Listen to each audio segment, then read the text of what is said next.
Hello, Kenzie. We're going to get started in a minute when we get a bunch of people logged in.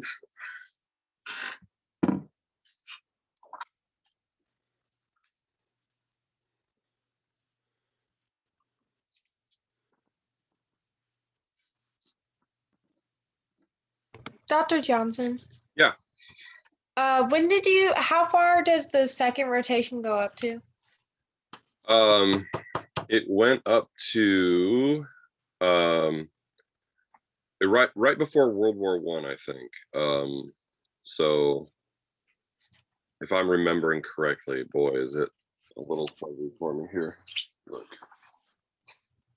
I thought it went up to, I think, page 80 something. Oh, okay. Is that right? Like what's the... I think so, because I know my slide is on page 77. Okay. So what all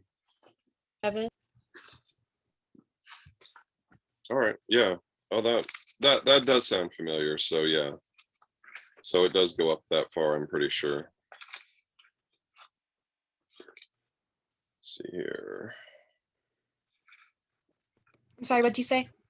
No, I'm looking at the list right now. Oh, okay. Venezuelan crisis, McKinley assassination. Yeah, the last slide I have before. Did I had you guys pick new slides though, right? Yes, and I put the changing role of women, which Right. I'm pretty sure is in the second rotation. I see it now. Yeah, this goes up through the end of World War II, right before the 1920s. Yeah, so this is the next rotation up. Yeah. I was kind of planning ahead because I knew I wanted to do the flapper side for the next rotation. Okay, I'll let you have dibs on that. Well, actually, you and Elizabeth both are going to want that probably because Elizabeth did her National History Day project on the flappers. So, okay. Well, but you're in different classes, so it won't matter. So you guys can both do it. So the only time it would be a problem is if we did it during a Zoom call. Yeah. All right. Just making sure I've got everybody here.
So yeah, I think that got more people to admit here. I think that we haven't gotten to the end of the previous rotation with sixth block yet. So that's why I'm not. That's why I'm not finding the list of what they picked yet. So yeah, because we still haven't gotten to the last slide that somebody picked. I think that was Zach. Okay.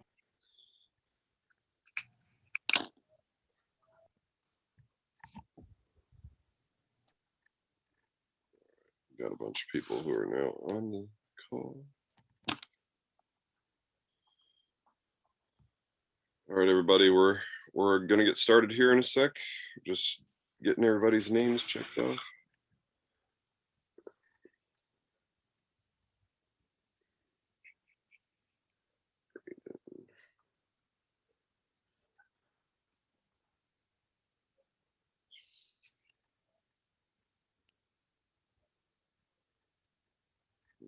Jared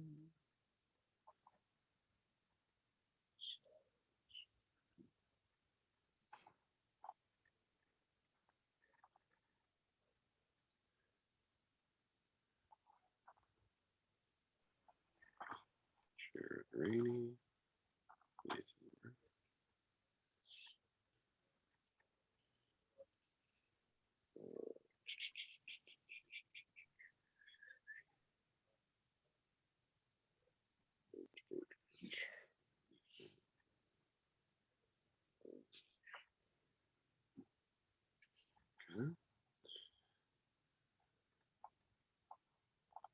And Gleason. Okay, I think I've got everybody. And we are at time to start, so we'll get started here. For those of you in fourth block, I do apologize. We did get some debates going in sixth block, and we kind of went a little slower. So some of this will be a repeat for you, but we'll try to move along relatively quickly. So we were at the campaign of 1900 in sixth block. So this is where we'll start. So we have the same two candidates again that we had in 1896, William Jennings Bryan and William McKinley. William Jennings Bryan was just going to go do the same thing except harder. Okay, so he basically was going to try to get more people excited about the issue that had driven the last election and kind of the turnout for him, which was the free silver issue. And you may remember we discussed his Cross of Gold speech. So that became his his big issue that he was pushing. But the problem was that because of the Klondike Gold Rush, the price of gold had dropped dramatically just because the market was flooded with a new supply of gold. And so the dollar was already cheaper, even though it was on the gold standard. So this just wasn't the burning issue that it had been in 1896.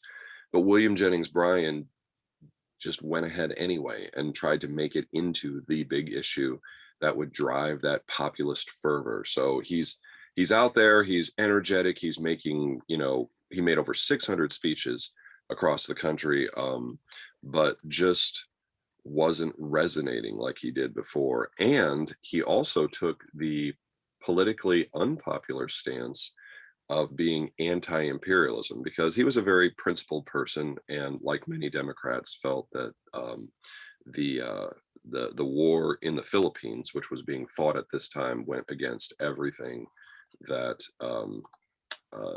America stood for. On the other side, William McKinley, easily renominated. The business wing of the party was very happy with him and Mark Hanna, but they were still very worried about Bryan, and they wanted some pizzazz added to the ticket, and kind of somebody who could get that populist fervor going, maybe with the whole imperialism issue, because Bryan was taking an unpopular stance on that. And so because the vice president, Garrett Hobart, had died, there was a vacancy, and they basically kind of overruled Mark Hanna and chose Theodore Roosevelt to be the candidate. And Mark Hanna basically warned them. He said, that damned cowboy, meaning this guy is uncontrollable, will be a heartbeat away from the presidency. But they're like, what's going to happen? McKinley's fine. He's in good health. It's not a big, etc. Yes, Brady, go ahead. So I know Bryan ran last time and he ran this time. Did he run like any other times after he lost to McKinley twice? Or did he just give up after that? No, he'll run one more time. He is the only candidate to run for president in our history 3 times and to lose all 3 times. Okay. I just wasn't sure about that, because I couldn't think of anyone else who had done it, but I was sure someone had, and he seemed like a good candidate for it. Yeah, he won't want to go head to head with Roosevelt, you'll see, because Roosevelt is just so insanely popular in his own right. But once Roosevelt's out, he'll try to go head to head with Taft, and you'll see what happens. But yeah, so excellent question, Brady. But it was just, you know, one place after another all across the country that Roosevelt was going to, 21,000 miles. So in terms of, you know, running around the country and making speeches, Roosevelt could actually match the energy of Bryan. And he was bringing people, kind of that populist fervor, into the Republican fold a little with the pro-imperialism kind of thing. So that was the campaign of 1900, and you can see that the election is pretty much the same kind of map that we saw last time, except a couple of the states that went blue out west last time, because remember, those populist areas had been kind of absorbed into the Democratic Party. They went red again, just because Bryan was tone deaf on the whole, you know, free silver not really, you know, being as big of a deal, and the fact that Roosevelt was on the ticket and was, you know, pushing the pro-imperialism issue. That kind of ended up driving even more electoral votes McKinley's way, and he easily wins his second term. All right, so because we were acquiring territory, and in those territories, which were now under U.S. jurisdiction, there were cases that were arising having to do with people's. I see some mics on. Did anybody want to ask a question? Nope. Okay. There were a bunch of court cases that had to do with whether or not the quote Constitution followed the flag. In other words, do the people who live in these territories have the same rights as U.S. citizens? And these cases were collectively known. I'm not going to read through the entire list there, but you can see them on the slide. They're collectively known as the Insular cases. And the Supreme Court decided that no, the Constitution does not follow the flag, so to speak. And when we acquire a territory like Puerto Rico or Guam, the people who live there do not have the same constitutional rights as Americans do. All right. In fourth block, I did talk about the movie There Will Be Blood, if anybody has seen it, but that kind of gives you a depiction of kind of the scrabble for Texas oil that develops when a Croatian immigrant and engineer by the name of Anthony Fisher Lucas discovers an absolute gusher on a hill called Spindletop in Texas. So the Lucas gusher basically makes everybody realize there's a massive oil field in Texas just waiting to be drilled. And of course, you know, if you could lay claim to a gusher, you could, you know, become an instant, you know, millionaire. And so a lot of people moved down to Texas and started, you know, gambling everything they had on drilling down, hoping to hit parts of this oil field. And the United States actually becomes the largest producer of oil in the world. And cheap petroleum is now available on a wide scale, which is going to become important pretty soon. All right, and that takes us to McKinley's assassination. I know Zach has this in sixth block, but he's not here, so I'll do it. Anybody, what is happening around the world? There's you know, this is a little bit of world history. Tsar of Russia, King of Italy. Go ahead, Max. The anarchists are killing all like the big political leaders because they're anarchists and they don't like them. Yeah, it's a way to protest. Like anarchism, you know, is the the idea that there should be no government. And there's like two big wings of it. One wing is like, we're going to get to the point where we have no government. It's kind of like extreme libertarianism, peacefully. And the other wing is like, no, we're going to get there violently. And so the violent wing of the anarchist movement, which had adherents all over the world, was basically trying to accomplish the goals of the movement, which is to basically make government almost non-existent by assassinating world leaders. I'm like, as if that really is going to change anything, but they assassinated Tsar Alexander II of Russia, an anarchist group did, King Umberto of Italy, and apparently a young anarchist in America by the name of Leon Czolgosz was inspired to do the same thing to President McKinley.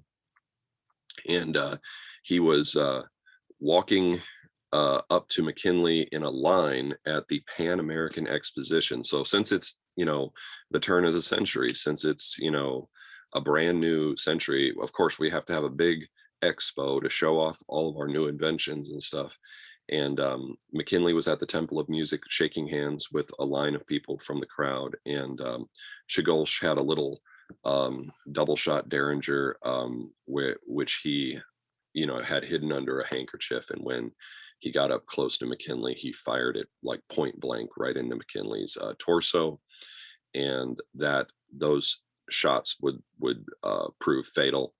And of course, Czolgosz was, tackled to the ground, put on trial, and then executed for what he did. But there was some question as to whether or not the prominent anarchist speaker in America, Emma Goldman, was involved. And she was actually arrested and interrogated by law enforcement. But they determined that she never, ordered him, tried to influence him to assassinate a world leader. And so she eventually was released because she was simply exercising her First Amendment right to speak freely. But from this point forward, Congress does, because we've had now 3 assassinations, Congress does decide that the president needs a special security force. And so the Secret Service, which had been kind of this, agency which did anything really that the government needed that was like covert, related, they now were given the exclusive role of protecting the president. And so ever since then, we've only had 1 assassination. Anybody? What is the only president that we've had assassinated since the Secret Service has taken over the job of JFK? Yes, JFK. So, they've done a great job. And we've had a lot of attempts on the president's life, in the years following this. So that is the assassination of McKinley. And this is Mark Hanna's worst nightmare because it brings into office one of the most energetic, uncontrollable, pro-war characters in all of American history. He's just larger than life in so many ways. Theodore Roosevelt. So Theodore Roosevelt, we have to go back into his childhood just a little bit to kind of talk about what shapes him as a person. He was what was known as a sickly child. And that was, we have people nowadays that have, various ailments. You've got to, if you've got asthma, you've got to do one of those little inhaler things. People go to the doctor for all kinds of things. But back then, either you were healthy or you were sickly. And if you were out there and you were healthy, you could run around with the other kids and play, out in the street. But if you were sickly, you were sitting inside the house and you basically had to kind of look out the window and watch all those kids. And Theodore Roosevelt had asthma, and his parents were like, well, you're just a sickly child. That's just the way it is. And this is kind of his personality quirk.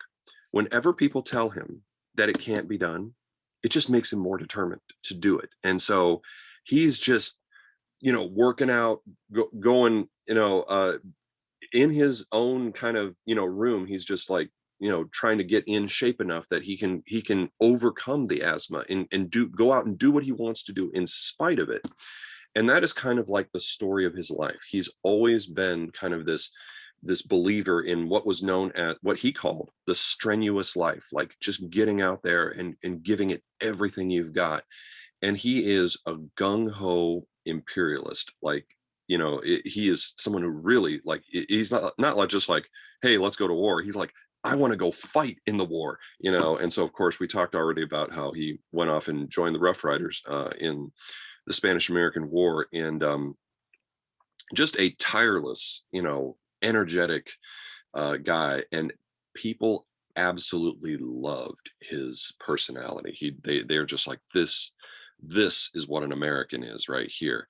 And he, would always stick it to the quote soft civilized pacifists who didn't want to make America into a great power. And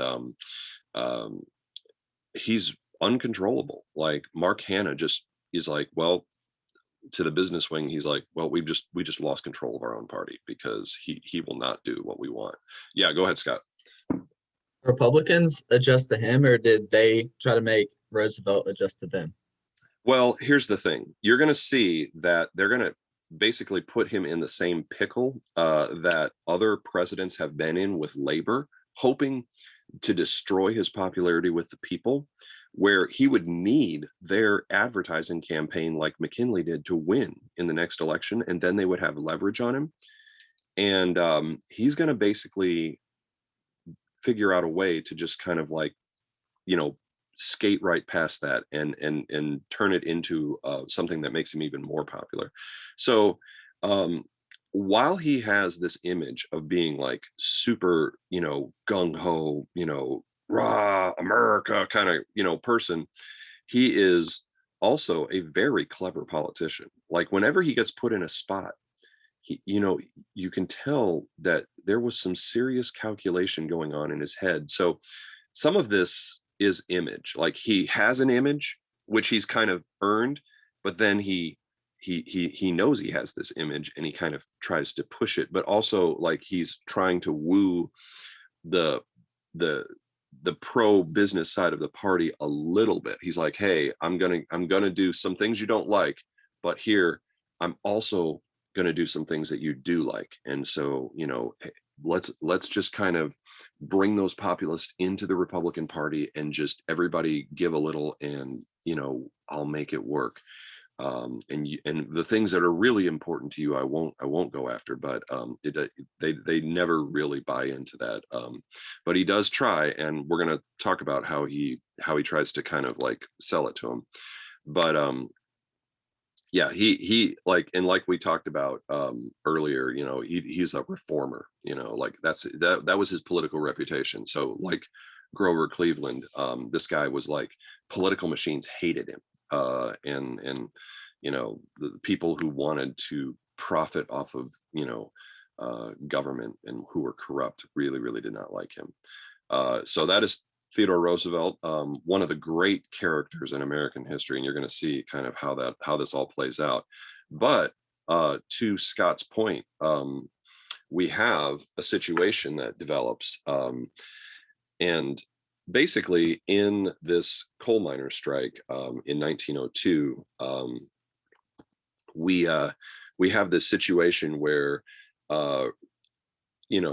you have miners, coal miners, 140,000 of them, who are striking because of pay, because of working hours, etc. And their winter's coming, and without the coal that they mine, people are literally going to freeze. People are going to die if this strike doesn't get resolved. And so this is that fateful choice that presidents always end up having to face. Like it was the same thing in the Pullman strike, the same thing, in other previous strikes, like the Great Railroad Strike of 1877. They're like, you're responsible for public safety. You have to send in the troops. This is out of control. All right. But by this point, labor did learn its lesson about violence. So notice how in this strike, there's no buildings on fire. There's no, because labor knows that when they go that far, they lose all credibility with the public. So and people are like, yeah, the troops needed to be sent in. You know, they kind of accept that. So this time they're on strike, but they're peaceful, and winter is approaching, and the business leaders and that kind of wing of the Republican Party, they come to Roosevelt and they're like, Mr. President, you must send in the troops. You must. This is a matter of public safety. We're going to have little grandmas freezing to death because there's no coal to heat their houses, and it'll be on your head because you didn't send in the troops. And so Roosevelt comes up with a very clever solution, because this was where they were going to destroy his popularity with the people, and he was going to need their advertising campaign, and they were going to have leverage on him, and they were going to basically be able to control him. So I know people in fourth block already know the answer to this, but what is his solution? How does he fix this little conundrum without destroying his popularity and without causing people to freeze to death over the winter? Anyone or anybody from sixth block want to guess? I'm guessing he basically forced negotiations. Yes. Okay. So what role is he taking? Because previous to this, the government has always come down on the side of whom? Business or labor? Like who does the government always? Well, it's always usually business. Right. They always end up supporting business. But in this case, he's trying to look like a third party sideliner who's just trying to help them settle differences. Yes, absolutely. So in this case right here, he is basically like, you know, the neutral third party. And this is like politically brilliant. Like nobody had ever thought of this before. It's like, he's like to the business leaders, he's like, stay here at the White House and sit down. And then he says to the labor leaders, come over here, sit down at this table.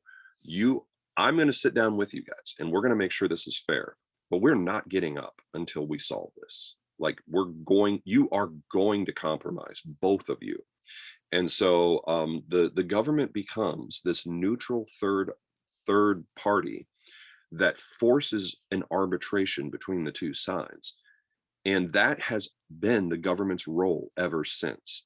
So as much as Teddy has this reputation for being Mr. Gung-ho, you know, rah, rah, you know, let's charge up the hill kind of guy, that is a politically clever solution to this problem that he came up with. I mean, you got to give him credit. Like this had destroyed every president's popularity that had dealt with this kind of problem up until now. And so you know, it's just like the more you dig on Teddy Roosevelt, the more you realize this guy is actually pretty clever. He's actually a pretty adroit politician. All right.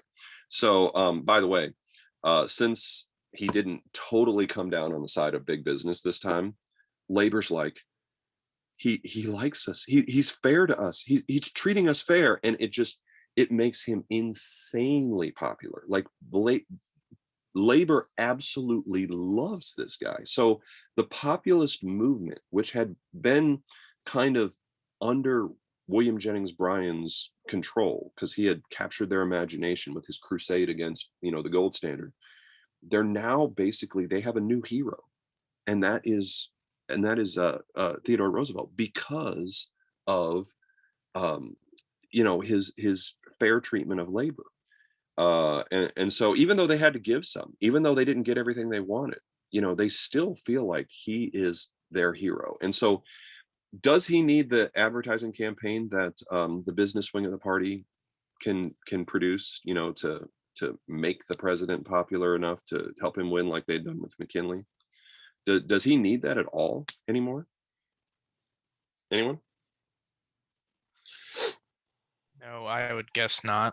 Yeah, no, he is going to be a political star in his own right, and the populists are going to move over into the Republican Party as a result of his continued you know, support for causes that they're interested in. All right. Around the turn of the century, some of the professions where, you know, you have to have specialized knowledge and you get paid more because you have specialized knowledge. We're starting to really get irritated by people who claimed to be, you know, a doctor or a lawyer or a teacher even, but had no actual training and never learned kind of the scientific principles that go along with the various professions, or just kind of like, you know, the law, or, you know, medicine, or whatever. And so you start to see around the turn of the century, and by the way, put a little star by this one and put progressive movement if you haven't done so already, because this is part of the progressive movement. The various professions create professional societies, and like, for instance, the medical profession creates the AMA, the American Medical Association. Many states had state bar associations already, but that becomes kind of like a thing that happens across the country at this point. And so, you know, those associations say, all right, if somebody doesn't have a certificate from us saying that they actually know what they're supposed to know, in other words, a license, and by the way, states start to adopt laws where they say that you must have an actual license, then they are not a doctor, or they are not a lawyer. And so this is where the professions really start to kind of police themselves. You cut out for like. Okay. I'm sorry. I saw the little thing flash up where it said my internet was unstable, but this is where the professions start to police themselves.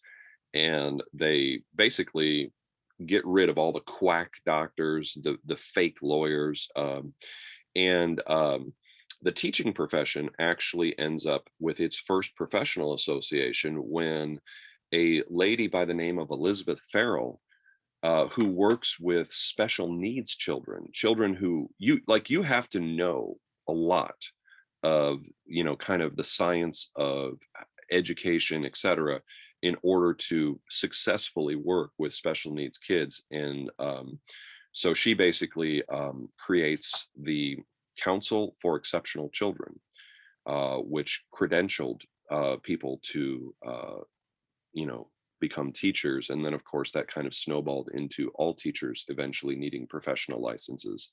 And that is the rise of the professions.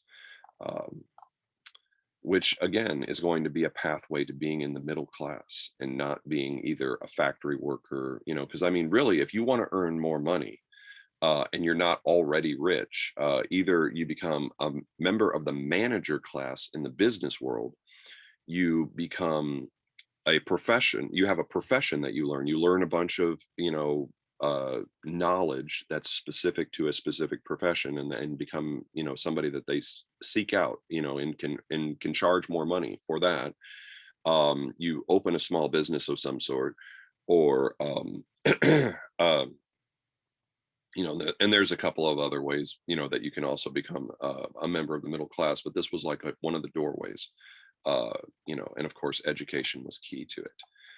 All right, so that takes us to another part of the progressive movement. So put a star by this and put progressive movement, where you have these people who are going to expose some sort of abuse. They're going to write about it, okay, either in a newspaper or in a book. And then people are going to read that and they're going to become outraged, and they're going to put pressure on Congress, and then Congress is going to make a law that gets rid of that abuse without, like, you know, changing the entire system. So capitalism is generally what drives most of these abuses, you know, just greed, capitalists kind of going, you know, off the deep end with their greed. So a lot of this is curbing the excesses of capitalism. But what do we call people who investigate something and then write about it and expose it? They do, quote, an expose on something. We have a term for those people nowadays. What do we call them? Anyone? Anyone? They're investigating and then they're writing about it in possibly like a newspaper or a magazine. So they would be a journalist. Nobody has an answer to that question. All right, well, we call them investigative journalists. And so investigative journalists essentially are going to report on these various abuses that are going on. And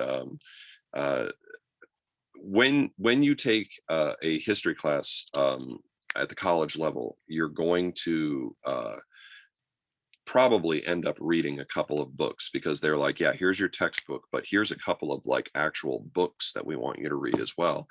And almost guaranteed, if you know, when you take the history that is in this time period, one of the books that is common to get, I remember having this assigned when I took a American history survey course in college, what is The Jungle by Upton Sinclair. So he's kind of up here in the upper left-hand corner.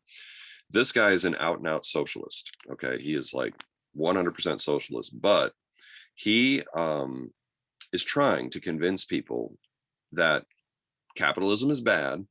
And so he writes a novel where he's trying to entertain you and yet also convince you of some things. And he happens to pick the meatpacking industry as kind of the industry that this family is going to get involved in. So you're reading this novel, and this family immigrates over to the United States from Russia.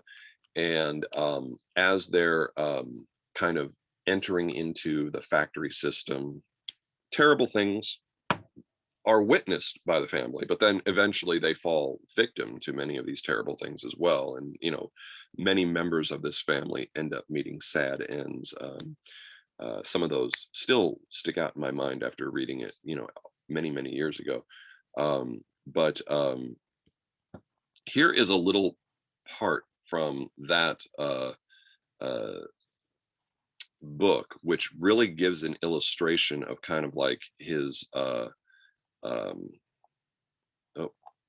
where'd it go? All right. Okay, so here it is, and I'll read through it, and then we'll discuss here.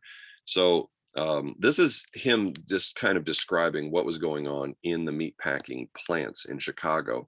And by the way, a lot of his novel is based on kind of how things actually did work in the plants. So here goes. It was only when the whole ham was spoiled that it came into the Department of Elizabethia. Cut up by 2,000 revolution a minute flyers and mixed with half a ton of other meat. No odor that was ever in a ham could make any difference. There was never the least attention paid to what was cut up for sausage. There would come all the way back from Europe old sausage that had been rejected and that was moldy and white, and it would be dosed with borax and glycerin and dumped into the hoppers and made over again for home consumption. There would be meat that had tumbled out onto the floor in the dirt and sawdust where workers had tramped and spit uncounted billions of consumption germs. There would be meat stored in great piles in rooms, and the water from leaky roofs would drip over it, and thousands of rats would race about on it. It was too dark in these storage places to see well, but a man could run his hand over these piles of meat and sweep off handfuls of dried dung of rats. These rats were nuisances, and the packers would put poisoned bread out for them. They would die, and then the rats, bread, and meat would go into the hoppers together. This is no fairy story and no joke. The meat would be shoveled into carts, and the man who did the shoveling would not trouble to lift out a rat even when he saw one. There were things that went into the sausage in comparison with which a poisoned rat was a tidbit. There was no place for the men to wash their hands before they ate their dinner, and so they made a practice of washing them in the water that was to be ladled into the sausage. There were butt ends of smoked meat and scraps of corned beef and all the odds and ends and waste of the plants, and that would be dumped into old barrels in the cellar and left there. Under the system of rigid economy which the packers enforced, there were some jobs that were only paid to do once in a long time. And among these was the cleaning out of these waste barrels. Every spring they did it, and in the barrels would be dirt and rust and old nails and stale water. And cartload after cartload of it would be taken up and dumped into the hoppers with fresh meat and sent out to the public's breakfast. And some of it they would make into smoked sausage. But as smoking took time and was therefore expensive, they would call upon their chemistry department and preserve it with borax and color it with gelatin to make it brown. And all of their sausage came out of the same bowl. And when they came to wrap it, they would stamp some of it special. And for this, they would charge 2 cents more a pound. So anybody have a reaction to what you just heard there? Like what is the kind of the immediate feeling that you have when you hear that description of what is going on in the meat packing plants? I mean, I probably had it at McDonald's. You really think that McDonald's chops up rats and poisoned bread? I mean, they have rats and buns, so only Eileen would know. I mean, she works there. Oh, but I mean, like, say for instance that you are living at that time and you eat sausage that has been produced by the meatpacking plants, and you read that and you're like sitting there at your kitchen table reading it, and you're looking at the sausage that you were just eating. What is your immediate emotion going to be? Like, how are you surprised I'm not dead yet? Yeah, like complete and utter disgust. So like in this novel, like he makes this incredible effort to like show how sad it is what happened to this poor family. Yes, go ahead, Chase. What were you gonna say? Did they use any other like industry examples in the books besides the sausage industry? Well, he just happened to write this novel. Yes, there are other exposés of other industries. We're going to talk about the expose of like the Standard Oil and Rockefeller's tactics and stuff in just a second. But there are exposés. But he was writing. See, you know, there are no movies yet. There is no internet. There is no Netflix. So like when people want to entertain themselves, they read a novel. Because it's like a nonfiction book is boring because it's just like lots of facts and figures, but you know, you want something that's going to entertain you. So people would read. I know it's like it nowadays, you know, it's not as much of a thing that people do, you know, to entertain themselves. But back then that was like one of the big ways that you did it. And so he was writing something entertaining, but also trying to kind of convince everybody that socialism is better. And so he, you know, creates this fictional story of this family, but you know, does depict the reality of what goes on in the meatpacking plants. So yes, the question to your answer, or the answer to your question is yes, there is. But yeah, so Upton Sinclair, even though, you know, like if you read all the way to the end of The Jungle, you know, it's like each member of this family meets a tragic end, and he's like, he goes into how socialism is better, and you know, it would be fairer for everyone.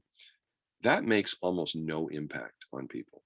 But what does make an impact is that they're absolutely disgusted with what is in the sausage. And so Upton Sinclair later said, you know, I aimed for the heart, but I aimed for the public's heart, but I ended up hitting them in the stomach instead.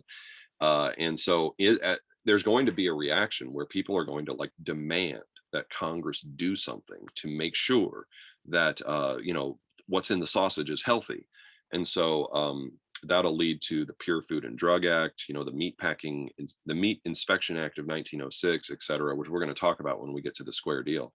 And so this is an example of an expose producing a result. Yes, Nick, go ahead. So I know this resulted in more like industry, like, or just like sanitary health standards and stuff like that. But when does like worker safety, when does that become more of a concentrated issue, and when does that get brought up more? That is going to become a real issue that the public is going to be like really taken up with when we get to the Triangle Shirtwaist Fire of 1911, where a whole bunch of young women who work for this factory end up jumping off of a roof, you know, when a building's on fire, and workplace safety will become a big issue. And then Congress will end up passing laws regarding workplace safety after that. Usually it takes some big tragedy to get the public to really kind of focus. But once the public is upset about an issue, people in Congress have to respond, or they risk, you know, losing their seat the next time around. Yes, Dylan, what were we going to say? Was anybody arrested for the stuff that went down in the meat packaging industry? Well, first of all, in order to be arrested, you would have to commit a crime that they could charge you with. So if there is no law on the books that says that such and such is a crime. You know, just being sloppy, being negligent, so to speak, with the way that you make the sausage is not necessarily a crime. Now you could sue somebody on a theory of negligence, that on a legal theory of negligence, and so you know that's a possibility. But once these laws are passed, you know, then the meat packing industry is like, well, you know, we don't want to go to jail, we don't want to pay fines, etc. So of course we're going to clean it up and we're going to, you know, comply with the law. And so, you know, are there plants that continue to do things in a sloppy way and don't comply? I'm sure there are. I just don't know any examples off the top of my head where I could quote them to you. But let's just go through some of the other muckrakers, because these guys really make an impact. I'm going to kind of, I have like the 4 most famous ones from kind of this time period in the 4 corners as like the bigger pictures. So the next one is down in the lower left-hand corner. That's Nellie Bly. That's her pen name, by the way. I forget her real name, but she basically does a rather risky thing. She basically pretends to be insane and gets herself committed to a madhouse or an insane asylum. And you know, you may remember when we talked about Dorothea Dix, you know, getting the government to actually create insane asylums for people. But the practices of you know of dealing with people who had mental issues were not effective medical practices. I mean, we're talking, you know, throwing people into you know, tubs and dousing them with cold water, and you know, even in some cases electroshock and things like that.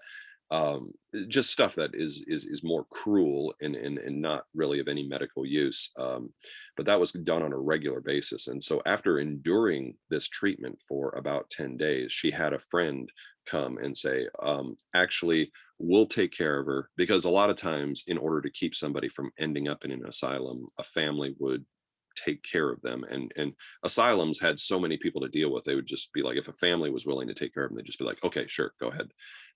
And so she ended up, you know, getting out, and then she wrote this expose where she you know, it was called 10 Days in a Madhouse, and it really did kind of, you know, anger the public and led to a lot of reform, because people had relatives that were in these places and didn't realize what was going on. Jacob Riis, this guy up in the upper right-hand corner, did not write anything. He is a photojournalist. And so what he ends up doing is he ends up creating a book full of photographs. And it's in the title of this book is How the Other Half Lives. And people who lived in kind of the nice parts of town didn't realize how bad it was in some of the bad parts of town. I don't know if any of you have ever had this experience where you've, you know, maybe gone into like the really ugly parts of an inner city and seen kind of like poor neighborhoods and how people live, and have maybe been a little shocked because you just never realized how bad it was. But this book really kind of opens people's eyes to how desperately difficult it was to be poor and to live in the poorest quarters of the city. You know, so pictures of people inside their homes, you know, working in sweatshops, people, you know, the various gangs of criminal, you know, kids that were kind of running around, you know, committing crimes, etc. Just the tenements, etc. So Jacob Riis really kind of made a huge impact. You know, they say a picture is worth 1,000 words, and in this case, definitely, it really, really was. And then Lincoln Steffens exposed how political machines operate. Like, we know a lot about the inner workings of political machines because of Lincoln Steffens and his big expose. It is a book that is like this thick. It's enormous. It's called The Shame of the Cities. And that really does kind of, you know, start the process of outlawing certain practices and cleaning things up, and really the political machines begin to lose power as a result. But let me just run through some of the others real quick.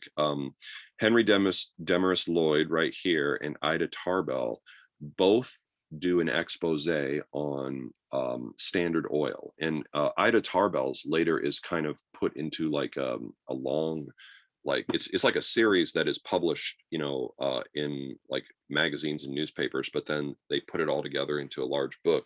It's called The History of Standard Oil, and she lays out the ruthless business practices of John D. Rockefeller, which is why we know about them. And then Edwin Markham hit on an issue that really was one of the worst issues of the time, child labor, in his writings. Ray Stannard Baker also tried to hit on another very, important issue, which was ignored by most people. He tried to expose what was going on in terms of race and racism at the time. Charles Edward Russell ends up just attacking capitalism altogether, because many of these problems that are a part of society are at their very root, have their roots in capitalism. And David Graham Phillips, this guy right here, will end up writing a book. I'm sorry, not a book, an article for Cosmopolitan magazine called The Treason of the Senate, where he exposes how most senators, which are picked by state legislatures, are actually the creatures of, big business, donations. And so this is going to lead to eventually the 17th Amendment. And this is why even Theodore Roosevelt, who's kind of cleverly trying to play both sides, he's trying to be the hero of the people and yet say to the big business world, hey, look, I may clip your wings a little, but I'm definitely going to keep the system in place, so you're not going to face a social revolution. Even he got a little heated under the collar about that, and that is when he actually gave this group of writers and reporters the nickname muckrakers, which was not a real nice nickname.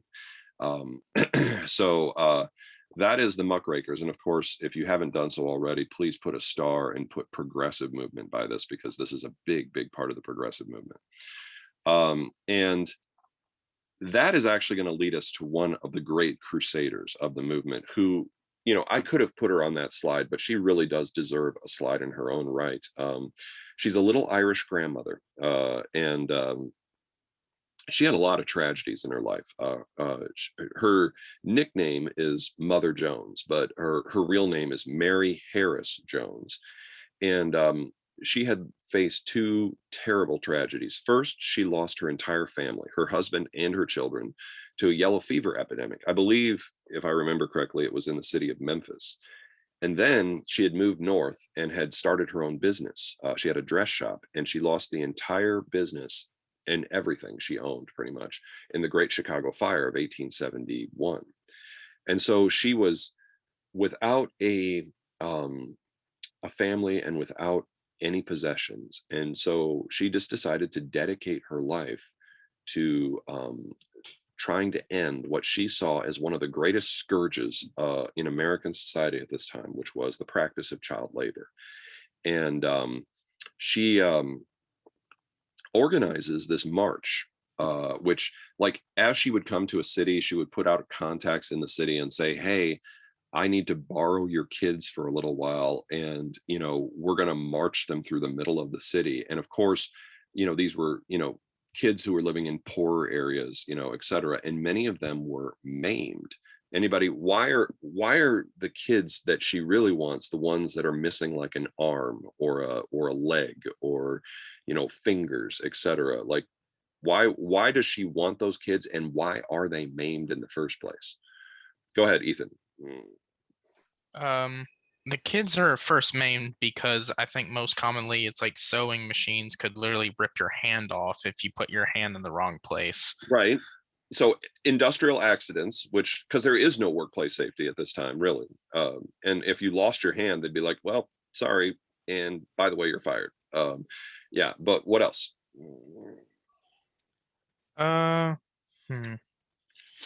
So the reason why does she had them march? Why does she want them? Yeah.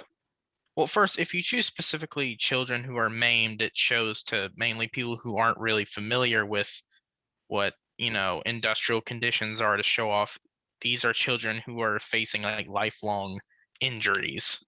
Yeah. Like these are children who have suffered some sort of terrible, like, oh, that thing that you have, that whatever, the shirt you're wearing, do you realize what has gone into that?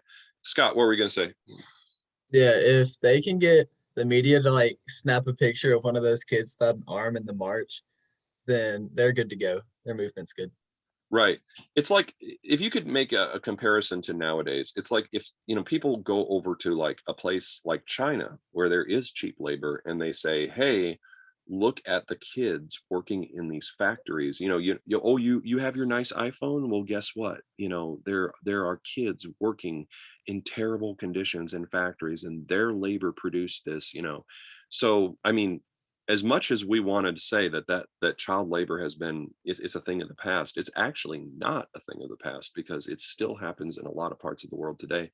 But just kind of taking this back to the time period, she in each of these big cities, she would produce this public spectacle. And of course, because it was so public and it was like a parade down the big streets, the newspapers would have to cover it.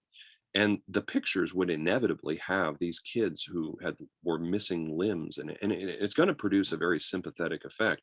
So it kind of all culminates when she reaches Washington, D.C., and she tries to go and see President Roosevelt. Actually have to fix this. I have a little error on the slide. But she tries to see President Roosevelt directly at the White House, and she's unable to see him then, but she later confronts him at his home.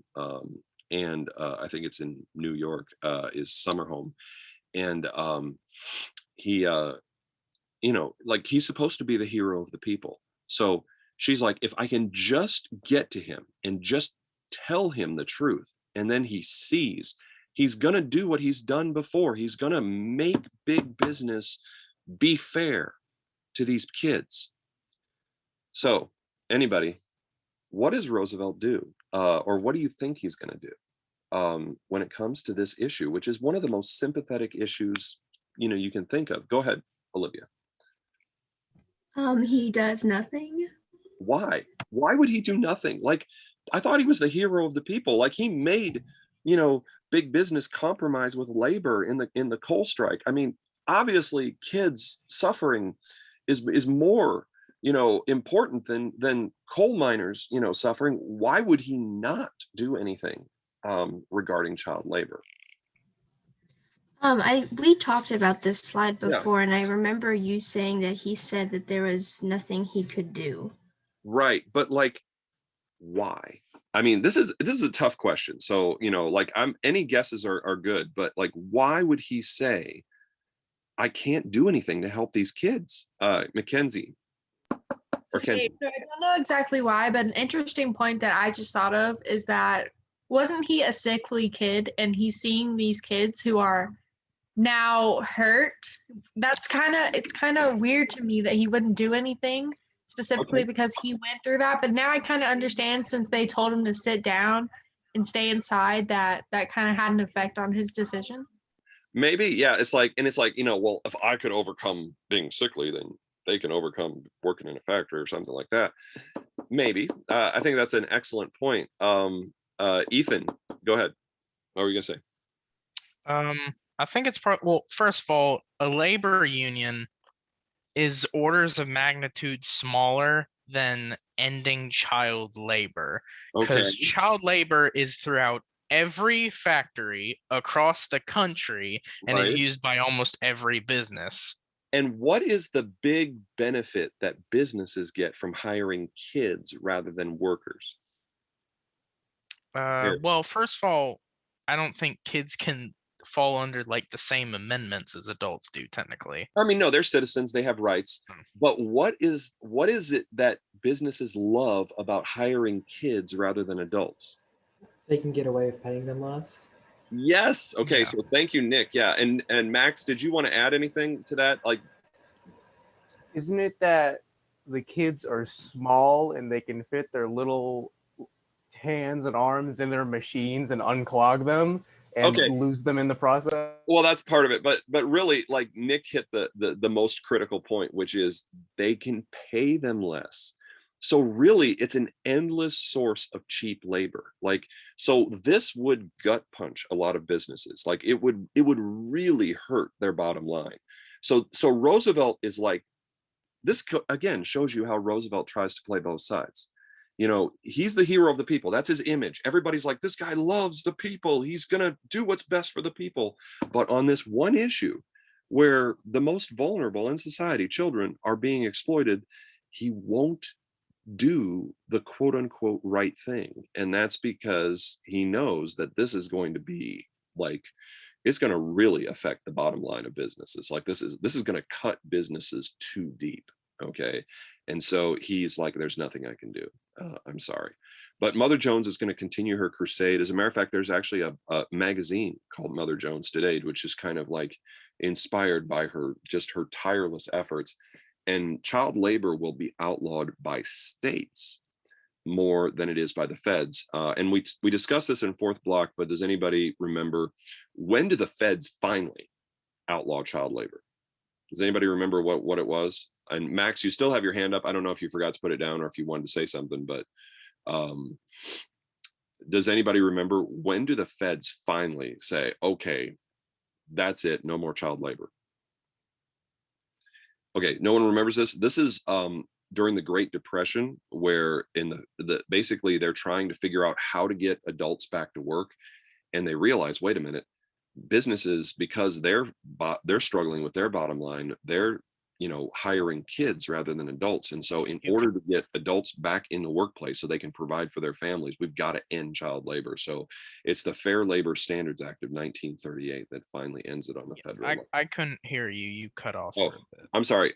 So basically they realized that in order to get adults back to work so they can provide for their families, they had to end child labor because children were cheaper. They would, businesses would pay children less. And so the federal ban on child labor is a part of the Fair Labor Standards Act of 1938. So but really it's a lot of states take action prior to that, and that is because of the work of Mother Jones. Yes, Scott, go ahead. Were parents able to just be like, no working for you? Well, if they could afford it. And that's why parents were so desperate to get into that middle class, because then their kids don't have to work. But if you're desperately poor and you're barely able to pay the rent, everybody in the family works, whether it's in a sweatshop at home or whether they go to the factories. Everybody in the family contributes. And so for the people who lived in the tenements, for the people who were desperately poor, child labor was just a reality they had to live with. And they had to live with the fact that even though they didn't want their kids to go to the factories and work, in order to make ends meet, they had to. So this is why people became so focused on education, because it was like a pathway out of having to live that life where your kids have to go to the factories and they don't really get a childhood. Yeah, go ahead, Ethan. This kind of sounds really close to the argument for the $15 minimum wage. Yeah, well, the minimum wage will actually come about during the Great Depression. First in the National Recovery Act, which will get struck down by the Supreme Court as unconstitutional. I was talking about recent events. Oh, okay, yeah. And then it sounds very similar in basis, where I use just like, oh yeah, well, how do these teenagers got to help support their family with their job? You're going to get them rid of a job. Well, why does a teenager have to work in the first place to support their family? It's kind of going back to that point. It does go back to that point, yeah. And the Fair Labor Standards Act of 1938, which we're going to get to, that is where the federal minimum wage is also revived because it got struck down the first time by the Supreme Court. So anyway, that is Mother Jones and child labor. Really, Mother Jones kind of inspired progressives. And by the way, if you didn't put progressive movement above Mother Jones, please do so. But she really inspires them to kind of take up this issue. In 1904, a preacher by the name of Edgar Gardner Murphy comes up with the idea for forming the National Child Labor Committee. So this becomes an issue that churches get involved in. And a lot of big names become part of this. Jane Addams of the Settlement House movement, former President Grover Cleveland. And this is where they come up with a set of like model laws. Like they have some lawyers that are a part of it. And lawyers are like, if a state legislature were to write some laws on ending child labor. This is kind of the template. This is the blueprint for like a model set of laws. And then they would lobby states to try to adopt them. And this is, and they also kind of add compulsory, education, like state laws forcing all children of a certain age to go to school, to this as well. And so this ends child labor in states in much of the country, before the federal government finally does it in the 30s. But the labor movement in general does suffer a setback in 1905 when the Supreme Court strikes down a state law that capped the workday at 10 hours in Lochner v. New York. But then in 1908, the Supreme Court comes down on the side of labor in Muller v. Oregon, where it ruled that women needed extra protection from long working hours.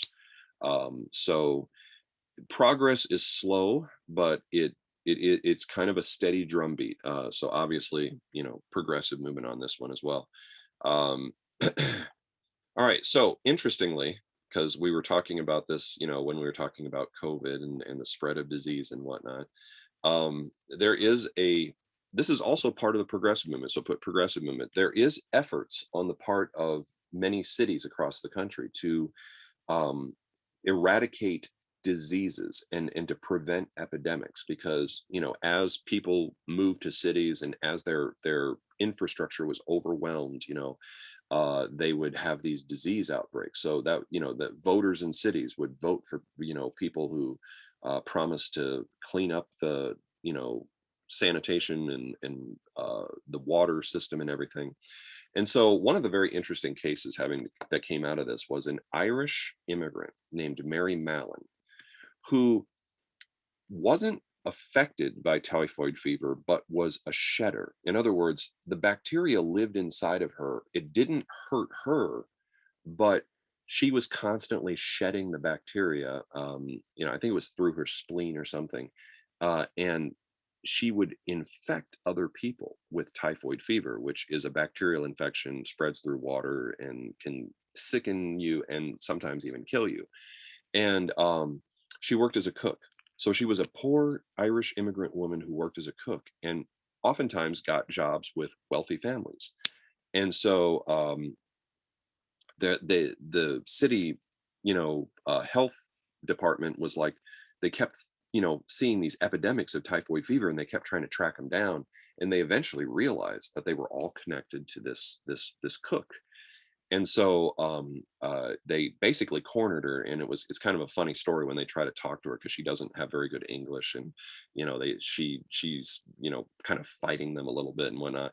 But George Soper, the guy who tracked her down, basically said, look, you don't know that you're spreading this disease, but you are. So we can't really charge you criminally, but now that you are aware, we will let you have your freedom if you promise to never work as a cook again.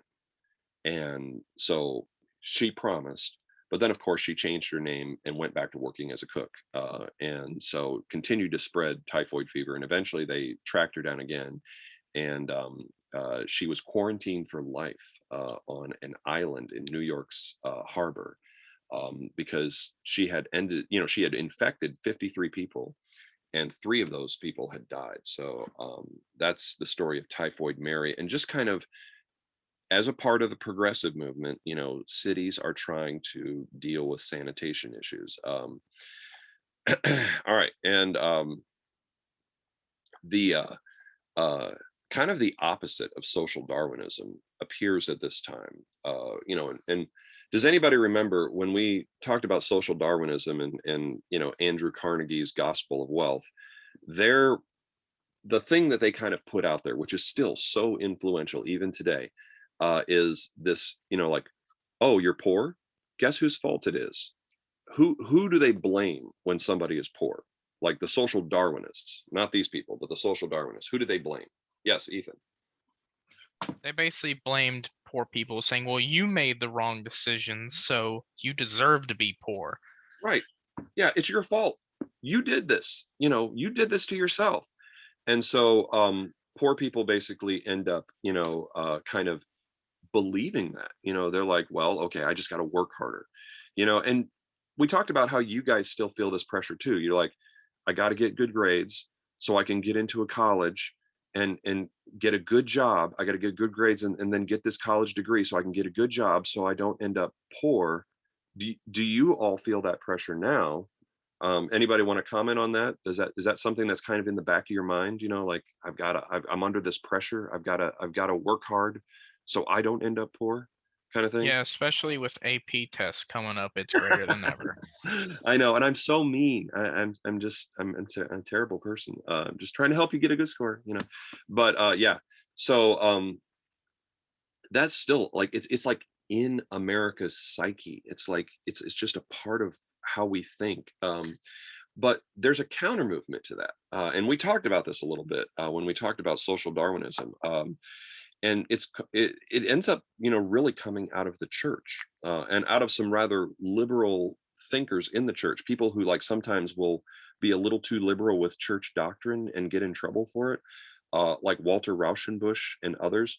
But they really are interested in doing something to help the poor. And so this is what we call the social gospel. And the social gospel argues that if somebody is in that basic struggle for survival, like where they are like literally worried about just getting enough money to get enough food to get to tomorrow or to next week, living, we call that today living from paycheck to paycheck, but literally it was it was a matter of survival for a lot of people, especially at this time in history.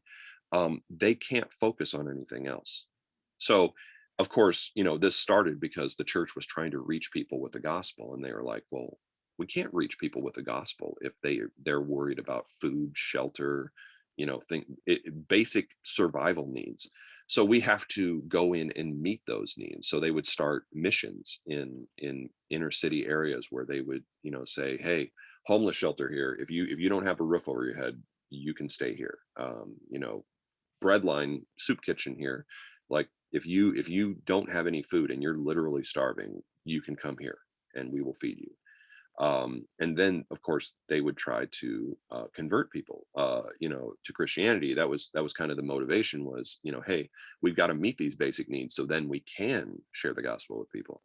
But that kind of basically is a counter argument to social Darwinism. So instead of me just kind of connecting the dots for you, I want to see if anybody can connect the dots here. What is the social gospel counter argument to the social Darwinistic, well, if you're poor, it's your fault. It's your fault you're poor. You didn't work hard enough. You didn't take the opportunities. You're lazy. What's the counter argument here? Go ahead, Ethan. I'm guessing the counter argument is that if you're already poor and you're already in survival mode, you can't, like, if you even try, you can't do anything that you need to do to try and move up the classes if you're already poor from the start. Right. It's like, how can you better yourself? How can you educate yourself? How can you, get the skills you need to move up the ladder if you're like basically just in survival mode? You're just like, all of my effort is just to get enough food for next week, just to survive, just to keep a roof over my head, just to keep a roof over my family's head. So it's not, they're saying it's, if you're poor, you're caught in a cycle. And you need help. You need help to get out of that cycle. And so that is the social gospel, very influential, and is kind of like a big counter argument. And a lot of the focus of the church when it gets into the inner cities is focused on saying, okay, let's meet those needs. Let's meet those needs before we even think about trying to convert people, etc. And the church did a lot, really, and still does do a lot to help break the cycle of poverty for a lot of people, because it gives them that ability to kind of like not have to focus on survival so much, where they can then focus on other things. All right. And that takes us to one of the great inventions of the 20th century, which, we're going to see how once you get to a war a war can take something like this and accelerate the development of it like dramatically, because in a war, both sides are so competitive and they're going to like, try to take anything that can be, an advantage, a weapon, and develop it, and so you're going to see dramatic improvements to the plane once we get to World War One. But really, it starts off where you have these guys, Orville and Wilbur Wright, who are they own a bicycle shop, and they work on bicycles. They have a hobby where they're trying to take a glider essentially and put an engine on it. It's like taking a cart and putting an engine on it, and eventually coming up with the train, or a car. It's the same sort of thing, except this time it's flying through the air rather than on being on the ground, etc., or on water, like with a boat. And so it's not like they're the first people to think, hey, I could put an engine on a glider and make a propeller and it would fly. They're the first people to successfully solve the problem of controlling flight. Because what do you think the problem was with everybody before them who put an engine on a glider? Like, what always ends up happening? Go ahead, Scott. Isn't the thing? Oh, sorry. Would the engine be too heavy? Well, the engine's really heavy. Okay. And obviously you would have to get up enough speed, enough airspeed to like lift the engine and the people on there. But Ethan, what were you going to say? So yeah, I'm guessing they didn't design rudders or ailerons yet, so they couldn't really change directions at all. Right. So there was you no had to find a way to tilt the entire wing to the left or right, and that could lead into a free dive, basically. Right. There's no way to control the plane. Yeah. Chase, what were you going to add? Did this spark any interest from big business or like the military on this idea?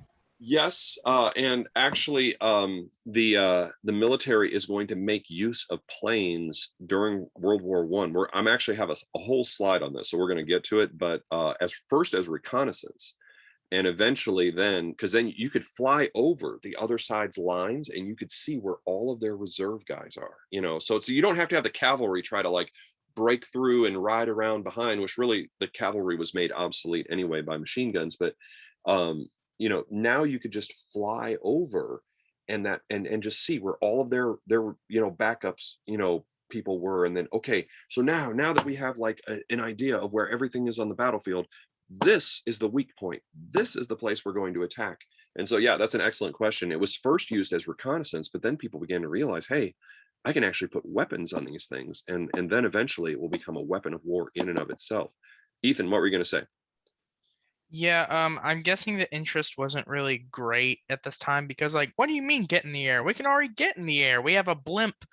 Well, yeah, and there are zeppelins and there are hot air balloons. So in the 1700s, the Montgolfier brothers, in France, were the ones who developed the hot air balloon, and it was like, all the royalty was there, and they were all like, oh, yeah. I think the airplane only caught on when it's like, all right, this is the 13th time a blimp has blown up and catched on fire in the air. Well, actually, yeah, like the whole Hindenburg disaster is really kind of the reason that it really had that effect is because it got caught on video. Like, this is when the age of like film is around. This is in like 1938 is when it happens. And so when people see that giant fireball on video on a newsreel, they're like, I'm never riding in one of those things again. And that's what leads to yeah, I'm guessing also a blimp wouldn't be good for reconnaissance, since it's so high they could up see. in the air. It's so high up in the air, yeah, and it just it's planes. I think before Go ahead. I think they used regular hot air balloons, like ones with the basket before, for reconnaissance. Yes, they did. But planes were just faster. They were just faster, and you can maneuver better, and you could like go around the battlefield a little bit better. And so basically we're jumping back here, but go ahead, Scott. What were you going to add? What did armies do when they were like, oh shoot, an airplane can see us? Well, what would you do if you were like on the ground and you saw a plane above? Like what's your instinct? Like, what would, if you had a gun in your hand and there's a plane up there, what would you do? Man, I wouldn't try to shoot it because it would just come back down. I'd probably just like try to get under a tree or something. Well, yeah, Like, I you mean, can't but see like me. the plane, like, okay, they did. All right, well, this is all stuff we're going to talk about when we get to World War One. So I don't, I kind of like jumped ahead of myself here, but you know, they would try to like make a homemade bomb and drop it, but it would be so, it would have such a small impact that really it wasn't a big deal. But like people would shoot at them. So like as long as your plane is flying above a certain height, you know, the bullets just aren't going to reach it. So you know, the only way you would ever be in danger of getting shot at, you know, with is if you like went down towards the lines. And that's when planes have machine guns mounted on them and they like use them to strafe the enemy lines. Yeah, go ahead, Brady. I hate to keep harping on the military, but was it like the military that, you know, kind of controlled how planes got more advanced? Did they kind of steer that? Well, steer, you know. Yeah, I mean, this is something we were just discussing a minute ago where we were like, you know, once it becomes obvious that a plane is like has a militarily viable use, then you have engineers from both sides like pouring all the effort they can. And you know, nothing motivates people like trying to win a war. So you're going to see during World War One and World War Two, the innovation level just goes, you know, skyrockets, you know, on various things. And so planes are going to go from kind of the curiosity that we have here where yeah, they stuck a glider on a I'm sorry, an engine on a glider, and they, like Ethan was saying earlier, they had flaps. They figured out how to control the 3 axes of motion: pitch, lateral motion, and yaw. So you wouldn't, you know, you wouldn't crash. You could actually control the flight and land and be safe. It goes from that kind of curiosity to like a really like legitimate you know, machine that can really maneuver in the air. So like by the time we hit World War II, I mean, well, the dogfights in World War One were amazing, but you know, planes are so advanced, you know, in just the short space of like 40 years, that it's just, it's unbelievable how quickly they advance. And really it's because of the 2 world wars that happens. But yes, Ethan, go ahead. Just real quick, I think though the one feature I'm gonna be really interested to see later is how they got a machine gun synchronized with the arrow prop. A machine gun with the arrow prop. Okay. Yeah, they basically stick a machine gun behind the actual right like engine. I have a slide on this. I mean, again, we're going to get to this later, but there's a guy by the name of Raymond Garros. He's a French pilot, and what pilots would do is they would fly past each other as they were doing reconnaissance, and they would pull out a pistol and they would try to shoot each other. Which, I mean, trying to hit somebody when you're flying, when you're moving that fast with a pistol is like almost impossible. But he's like, so he was so obsessed with trying to hit pilots from the other side as they were flying past each other that he mounted machine guns on the front of his plane, but to stop himself from blowing his propeller off, he put deflector plates, these big steel plates on his propeller. So when the bullets hit, because he's just like, yeah, the bullets are just going to be flying out there. When they hit the propeller, they would deflect off. So some of the bullets will get through, but some of the bullets are going to get deflected off. And that's, of course, how he shoots down the first, you know, planes from the other side, and the guys on the ground are cheering. And then he has to land behind enemy lines due to like a mechanical failure. And then the Germans get a hold of his plane, and then they weigh, because the Germans are great engineers. They create the interrupter gear, and it becomes much more efficient, where this gear will interrupt the machine gun from firing while the propeller is in front of the gun. So anyway, this is all stuff we're going to talk about later, so I'm kind of jumping ahead. But anyway, the airplane becomes a thing in 1908 and I'm sorry, 1903. And by the way, if you ever go to the National Air and Space Museum and the Smithsonian in the National Mall, you can see some of the early Wright flyers, because of course, once they have their first successful flight, then, you know, they become famous. And then of course they continue to innovate and try to, you know, improve upon that original design. So we've been highlighting a whole bunch of slides, kind of like saying, hey, you know, mark this one, put a star by this one. This is part of the progressive movement, because this is a movement that's kind of hard to define, because, you know, we're putting stars by workplace safety and child labor, but we're also, you know, having things like conservation of forests. And, you know, it's just, there's so many different parts of this, the labor movement, temperance movement, women's rights movement, etc. It's like, what is the unifying idea behind all of this? And so anybody, what is the unifying idea behind progressivism? Like what unites all of these very different movements together? Yes, Ethan. Basically to make conditions better for humanity. Okay, how? Like the real crux of it is how do you, like, mainly government, through government reform. So the government, use the federal government, I think. So what is the big bad guy in progressivism? Like, businesses. What's fighting? Big business. Okay, capitalism. Capitalism produces all of these terrible inequalities, these terrible abuses, which really hurt society. So you're saying that these people in these various things, whether they're protecting nature or human beings or whatever it is, they're all basically saying, okay, we're going to get the public aware. There's going to be outrage, and the government is going to have to step in and stop this particular abuse.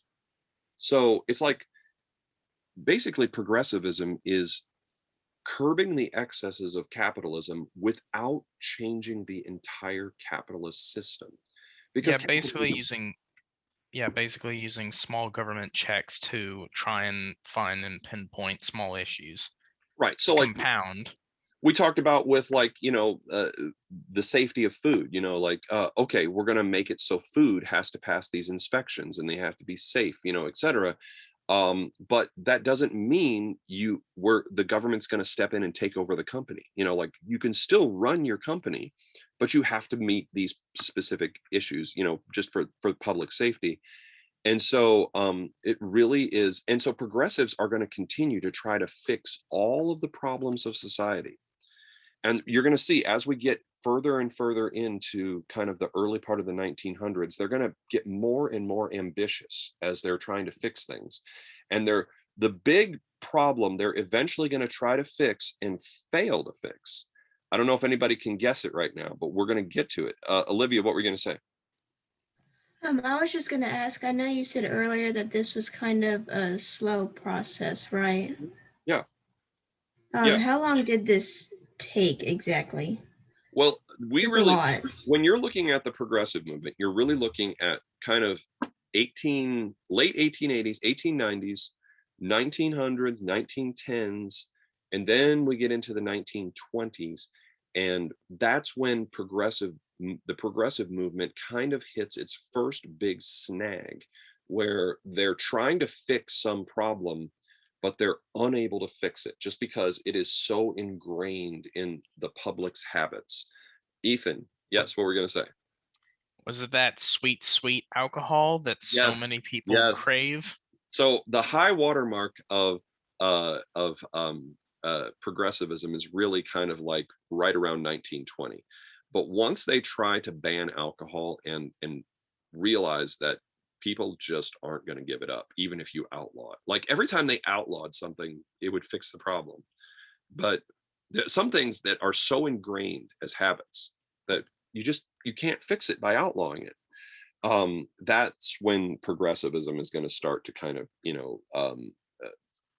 taper off and no longer be as big of a movement as it was, although it still has its power. So there are going to be various politicians that are going to, from both parties, that are going to try to ride this movement as a way to get into political power and maintain political power. So you're going to see progressivism become a political issue as well. And of course, labor is a part of it, and rights for minority groups are a part of it too, because all of these things are things that can be fixed with government action. And even the struggle for civil rights is a part of this as well. So progressivism is kind of hard to like wrap your head around in terms, because there's so many different things. It's like, what does preserving national parks have to do with child labor, have to do with women's rights? It's like they're all so different, but it's kind of the unifying thing is we're going to fix the problems of society with government action. Now, there are some exceptions to that. I mean, the settlement house movement did it through charitable contributions. They didn't rely on government action, but many, and the church, when the church gets involved in the cities, they do it through charitable, donations, because the social gospel is part of the progressive movement as well. But this is going to make it so capitalism isn't as hard to deal with, because that's what Marx kind of pointed out, is that the poor classes, the working class, would become so miserable and so frustrated, and the capitalist class, the bourgeoisie, would become so rich and just wouldn't care that that eventually capitalism would self-destruct when the poor just rose up and overthrow the rich. But in a democratic society, the poor have a weapon, and that weapon is the vote, and they can use the vote to force government action on various small parts of the abuses so it actually is, progressivism makes capitalism into something that is livable and stable. You can ride that engine, that economic engine of capitalism, which is driven by human greed and human ambition, but you can make it so society isn't just horrible and unlivable for large numbers of people as a result.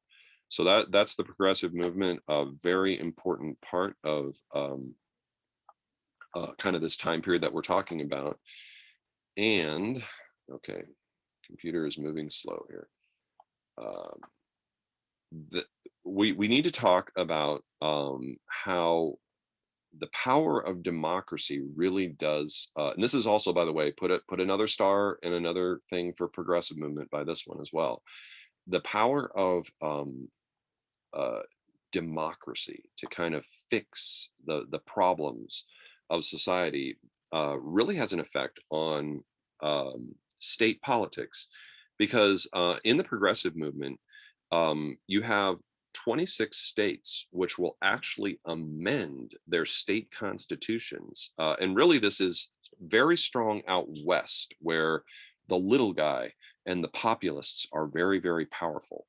But then it'll kind of filter back into the east eventually, and into the south even as well, as states get jealous of the way things are in other states.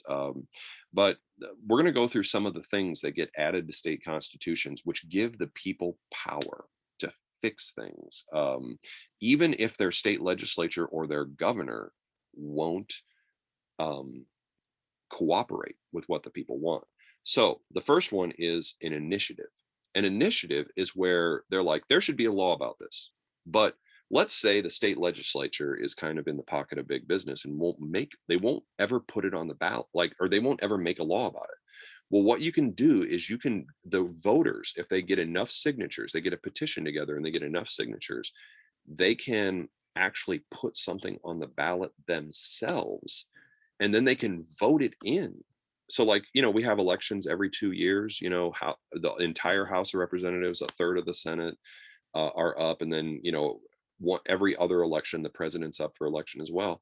Well, you can just put an initiative on the ballot, and then so for instance, proposition such and such in California, let's legalize marijuana, or let's legalize this or that. Those are all initiatives, that are put on the ballot by voters, and then the voters just vote on that. Once you get it on the ballot, the entire voting population of the state just votes on it. So that's actually some direct democracy at the state level.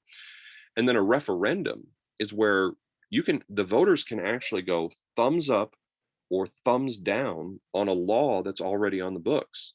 So they can say, you know what, an example, giving driver's licenses to people who aren't citizens, that kind of thing, illegal aliens, I guess. The voters could be like, we don't like that law, and then they could get enough enough signatures on a petition to do a referendum on that law. So that law, which was passed by the state legislature, suddenly gets put on the ballot, and then voters get to go thumbs up, we want this law, or thumbs down, we don't want this law. And they could actually just delete laws they don't want through the referendum process.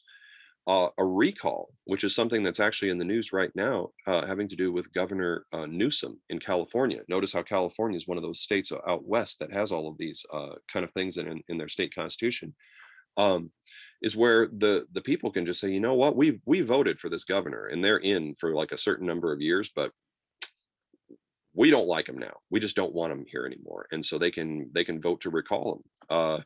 And before, you know, kind of the current news with Governor Newsom, which has to do with COVID lockdowns and everything, but the previous example that I always used was Gray Davis of Illinois. He was, I'm sorry, not of Illinois, of California.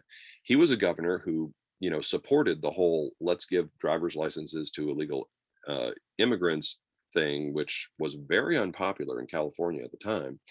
And so the California voters did a petition and they put it on the ballot and they recalled him. And he basically lost his job as governor. And that's when Arnold Schwarzenegger actually ran for governor and got in as the governor of California. Those are all parts of— You're cutting out a bit. Oh, I'm sorry. Those are all parts of kind of the democratization of state politics, giving power to the people, so to speak. And then also you have Australian ballots, which were secret ballots that kept people, that kept party pressure. Because one of the ways that political machines would work is they would pressure people into you know, like voting a certain way, because they could tell by the type of ballot that you stuck into the box which party you were voting for. Sometimes they would even use different colored pieces of paper. So the Australian ballot system kind of reformed that, where, you know, you go into a booth and you have privacy and you vote in secret. Nobody knows what your vote is, so they can't pressure you one way or the other with you know, rewards or punishments. And then the direct primary is where the voters basically, instead of using the old caucus system, which party bosses had figured out how to manipulate, the voters would just be put on the ballot, like, who do you want to be the nominee for our party? And you know, there's all these different names, and of course that's something that we're very familiar with nowadays. Like, you know, we had 17 different people running for the Republican nomination. You had all these people running for the Democratic nomination, and when, you know, you got to your particular state's day to vote, unless you still were on the old caucus system, which is actually like rare now, you had a primary, and you know, everybody in the state just voted as to who they wanted the candidate to be. Yeah, Ethan, go ahead. I feel like that would be the most like big thing about this whole thing is the direct primary. Okay, and why? Well, mainly of the general public can vote for an official now. They like. Well, I mean, they still. I mean, in combination with the other things, helping to stave off political machines.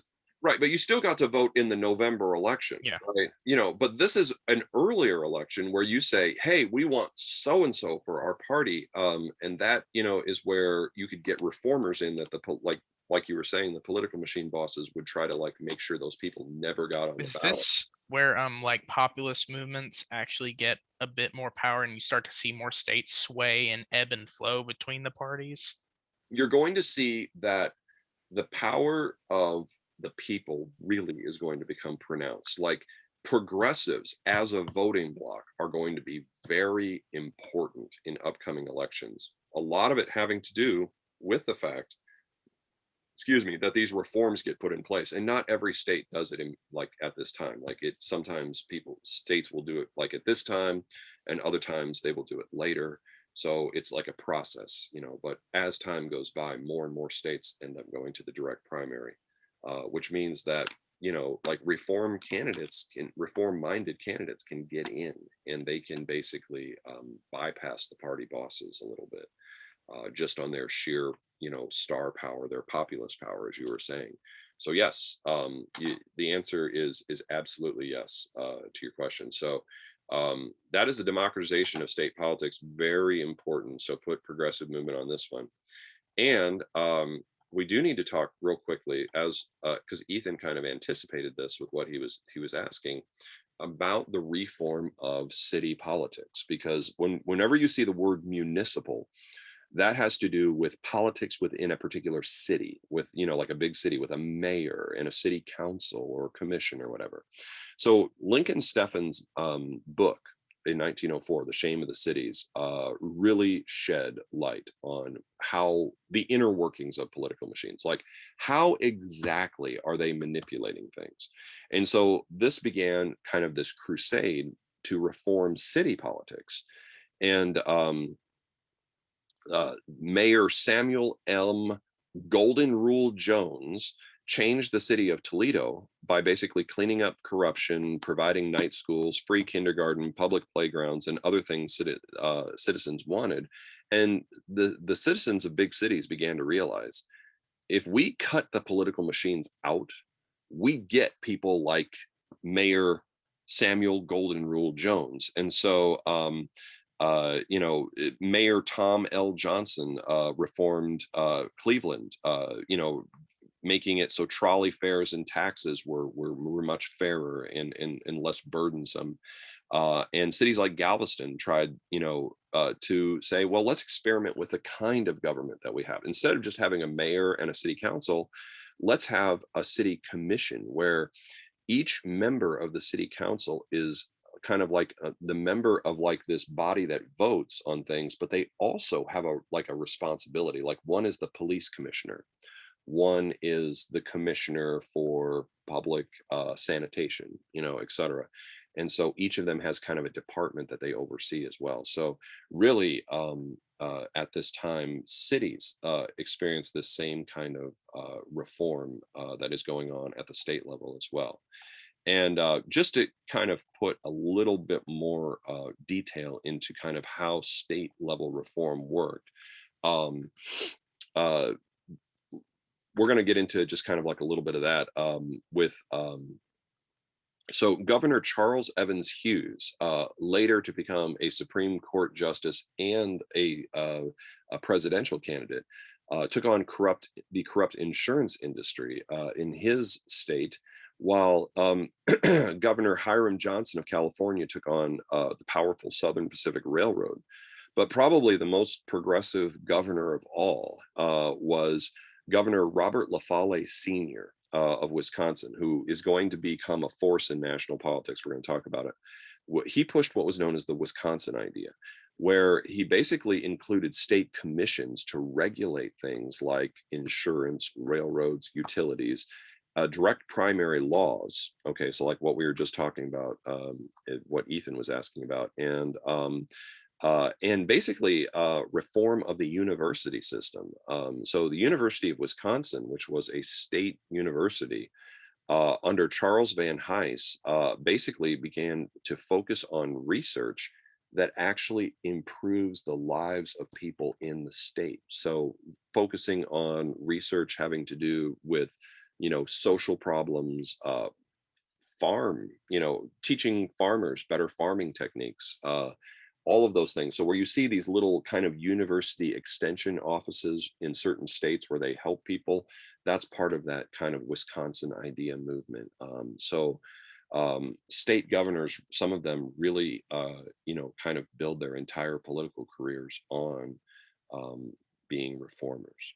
So the first national politician to take advantage of the progressive movement. So again, all of these should have had stars with progressive movement by them, is Theodore Roosevelt. And Theodore Roosevelt is going to basically sign a number of laws into law where progressive pressure on politicians, both Democrat and Republican, causes some laws to come to the president's desk. And of course, the way that the big business wing would have, dealt with those is they would have had the president veto them. Like if McKinley was in charge, he would have vetoed them. But Roosevelt is looking to kind of maintain that for the people image that he's got going. And so he basically kind of advertises his willingness to reform things in what is known as the square deal. And so you can see this political cartoon here called the Square Deal Dance, where this big business guy is being forced to kind of dance, you know, out in the Wild West, where like a guy would shoot at the floor and make somebody dance, so to speak. And so they're making the corporations kind of dance to the tune of the public. And here are some of by the way, there are 3 C's that became like the focus of the Square Deal, which of course we're going to be getting to. But I'll have some of them right here on the slide as well. The C's are consumer protection, okay, which, you know, when you buy things, you're being protected as a consumer. Conservation of natural resources, which we're going to get to, and control of corporations. So those 3 C's, you got to know those. Those are like important, okay? Get asked about all the time. AP loves to ask about those. But let's just look at a couple of the laws that get put in. The Elkins Act of 1903 ends shipping rebates that are being given to railroads by railroads to big customers like Standard Oil. So you remember I showed you the clip out of The Men Who Make America, where John D. Rockefeller gets that special deal with Cornelius Vanderbilt, where Cornelius Vanderbilt is giving him this big discount on his shipping rates in return for the high volume of shipping. And so that practice, which Ida Tarbell and others had basically, Henry Demarest Lloyd and Ida Tarbell had exposed in their writing, that is ended by the Elkins Act of 1903. The Hepburn Act of 1906 gave the already existing Interstate Commerce Commission some real power, some real teeth, so to speak, by providing funding and power to end rebates, price gouging, and other unfair business practices. So the Interstate Commerce Commission really becomes kind of this very powerful regulator of businesses because of the Hepburn Act of 1906. And then, of course, the reaction to the jungle is the Pure Food and Drug Act of 1906 and the Meat Inspection Act, which are basically a reaction to Upton Sinclair's book. By the way, does anybody know what federal agency is created by the Pure Food and Drug Act, which still, it's actually in the news more for regulating drug companies, pharmaceuticals, than it is for regulating, oh, wow, I got a bunch of hands. All right, so Kenzie, I think you were first, go ahead. FDA? Yes, the FDA, so very good, yes. The Food and Drug Administration, which is of course still so very important and has been in the news recently because of vaccines, that is really like it was born with the Pure Food and Drug Act. So all right, so that's the Square Deal, and that takes us to one of the other big C's of the Square Deal, which is conservation. Yes, Dylan.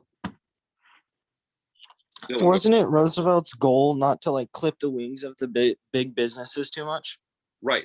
So what he would say to big business, and by the way, he's going to be the first to actually break up some of the trusts, which is going to be like big business is going to literally have a heart attack when he does. But that's the 3rd C, control of corporations. He's going to say to big business, look, you are so greedy and you are pushing things so far that you are going to cause a social revolution. You're going to cause Karl Marx to be proven right. Like what I'm doing is I'm actually saving capitalism by just clipping your wings a little, but not too much. You can still make lots of money. You can still be super rich, but you have to there's going to be limits to how much your greed can get. Okay. Like you have to accept some limits. And so that's how he tries to sell it to them. But they're so freaked out by the fact that a president is actually doing like the one thing that they are like so scared of that they don't really react well to him. But yes, so that's an excellent question. So this is our 2nd C in the Square Deal, and it has to do with conservation of natural resources. And to really to kind of understand this, we have to understand a reformer. His name is John Muir.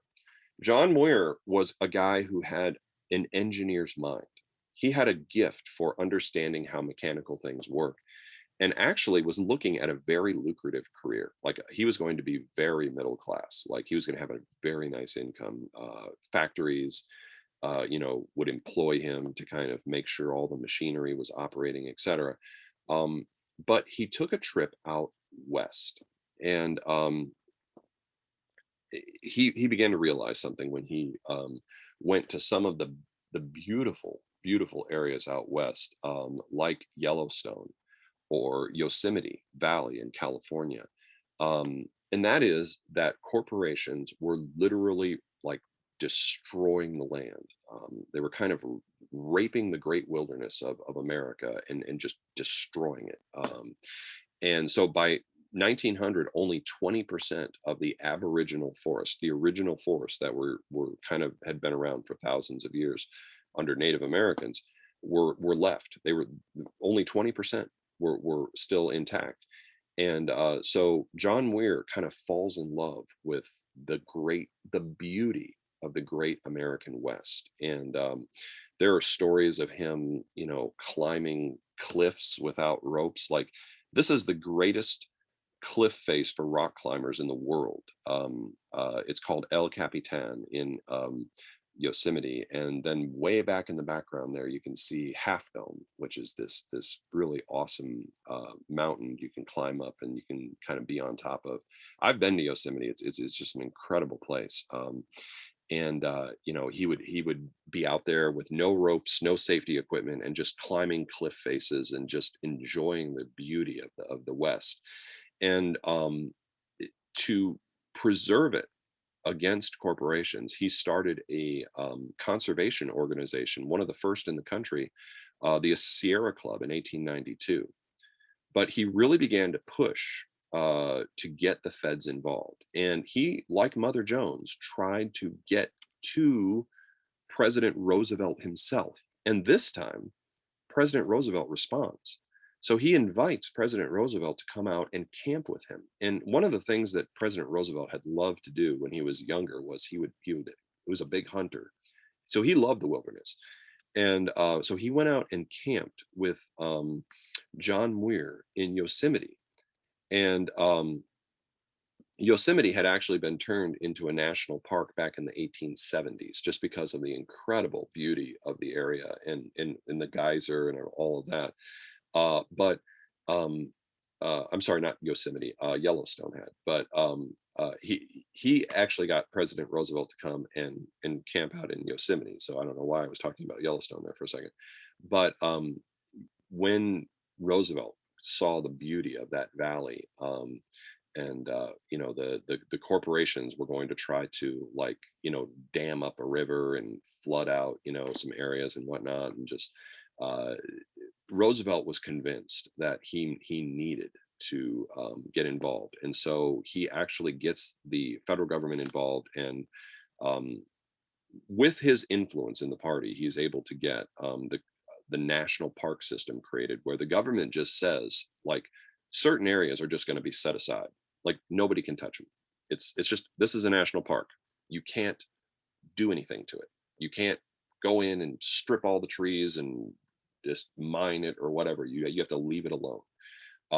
And so great swaths of land were turned into national parks and were protected from the greed of corporations, which would have destroyed the beauty of the natural beauty of great parts of the country otherwise. Yes, Ethan, what were you going to say?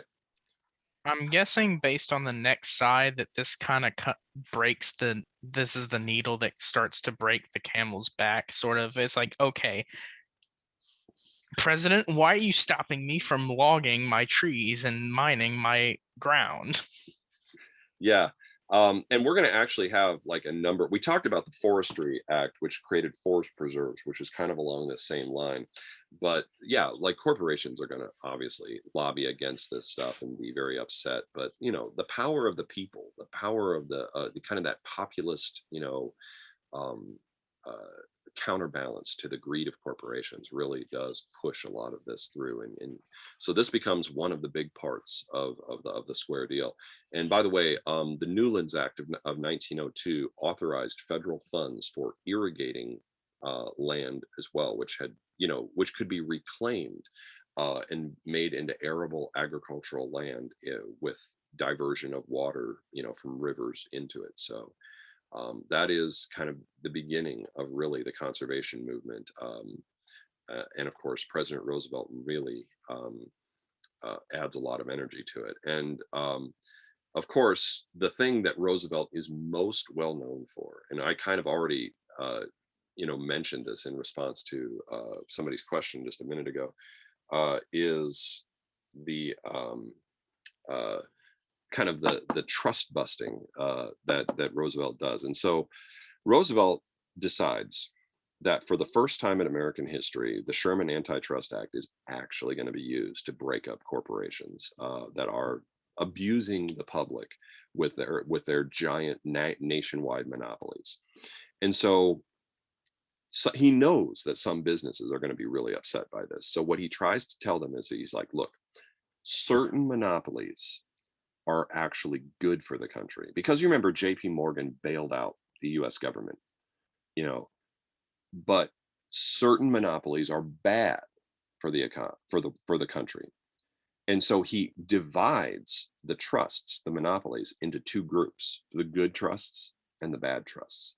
And he goes after only the bad trusts. So he's trying to kind of play the business world a little bit by saying, look, you want to be in the good trusts, right? You want to be in that group. So, support me on this, So he's using that to kind of pressure big business, but he's also saying, look, if I don't do this, you're going to have a social revolution on your hands. Like, the whole system's going to get destroyed. Like, if you enjoy capitalism, you have got to stop being so greedy. And the only way to stop you is to do this. Okay.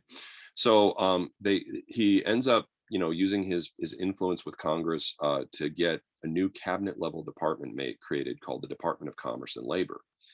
And this department is supposed to make things fair between business and labor. And of course, the president can't personally get involved in every strike. So this is where the government kind of starts stepping in and being the neutral arbiter. But within that department is a bureau called the Bureau of Corporations. And the Bureau of Corporations is supposed to look at corporations and see if they are violating the antitrust law, which is already on the books, the Sherman Antitrust Act, which, the Harrison administration had never intended to be used against, corporations in the first place. And they begin bringing these antitrust lawsuits against bad trusts. So the big bad trust that they break up is John D. Rockefeller's Standard Oil. And so Standard Oil is broken up into a bunch of state oil companies, which then can compete with each other. And, John D. Rockefeller kind of, as an older man, watches his empire get destroyed. That's all in The Men Who Made America. We're not going to play it, but like, if you watch it, you'll see it. Like, I'm sure some of these names are going to ring a bell. Like, Standard Oil of New York becomes Mobil, which, I mean, you see those gas stations all over the place, Mobil, right? Standard Oil of Indiana becomes Amoco, which got bought out by BP a while back, so you don't see Amocos as much anymore. But Standard Oil of New Jersey becomes Exxon. Okay, Exxon's one of the biggest oil companies in America now. Standard Oil of California becomes Chevron. So, those oil companies all are born when the great monopoly is broken up. Yes, Ethan. Interesting thing in recent news, there's how Shell and Chevron, or no, it was Exxon and Chevron want to merge in like recent news, and people are bringing up this sort of argument from back then. It's like, okay, this is the point where it's starting to get a bit, frighteningly right, monopolistic. Yeah. And of course, there's people talking about like, why is Facebook allowed to have its quote unquote monopoly, or why is Google, so there's antitrust lawsuits having to do with big tech as well. But I think the one where it actually got used is they stopped the merger of Sprint.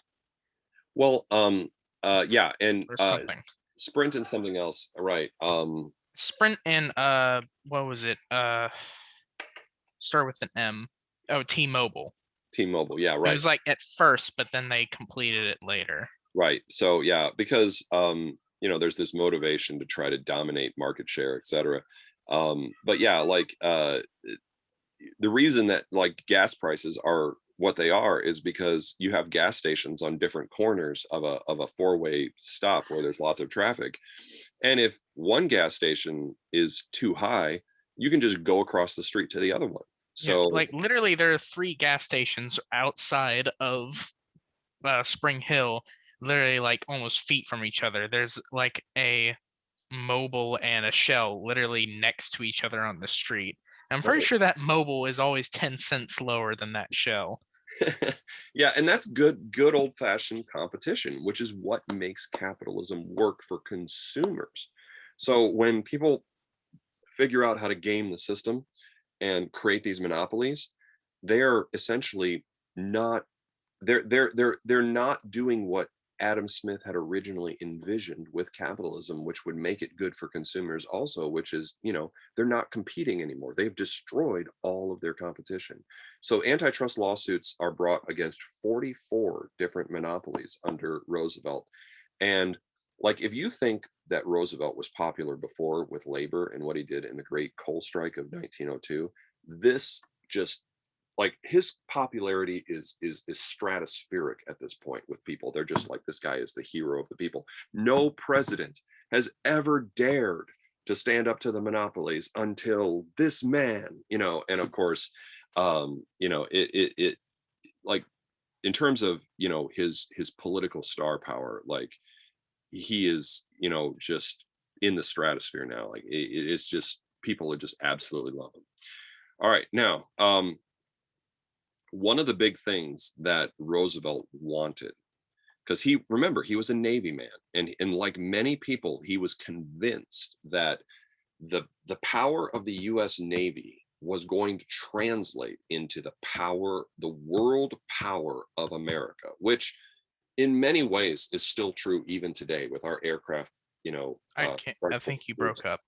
Oh, the power of the American Navy is going to really translate into the power of America as a world power. Like it had already been proven in the Spanish-American War. I see the unstable thing, so hopefully that didn't get cut out too much there. But in the Spanish-American War, it had been. I think. Did I cut out again? Cut out like right after. I've tried to say this twice. I'm going to say it again. Okay. The power of the United States as a world power was directly related to the power of our Navy. Okay. So here's one of the things that he was most concerned with was, because I mean, the Spanish-American War had already proven that if you have a big Navy, you can win, even if you're outnumbered on land. He was worried, what if we get into it with a European power? Like if we want to get like into the big league, so to speak, of world power, we've got to go toe to toe with big world powers. And so he was like, well, we're going to have to have the ability to join the fleets. The Pacific Fleet, which is out there, it's stationed in Hawaii now, and the Atlantic Fleet, which is stationed on our eastern seaboard, those two fleets might need to combine in order for us to fight, like a Navy, like of a European power, like, so if we want to get to the point where we can go toe to toe with some of these big powers, we have to be able to combine our fleets.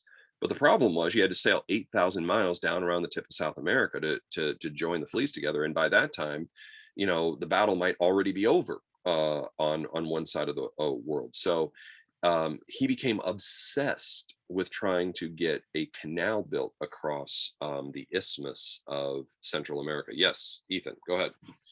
Was this inspired partly by the Suez Canal? Well, okay, the people who had the same company, yes, I mean, obviously the Suez Canal, which was built in 1867, that had dramatically increased the power of the British, which is why the British became so interested in Egypt and took it over in the 1800s.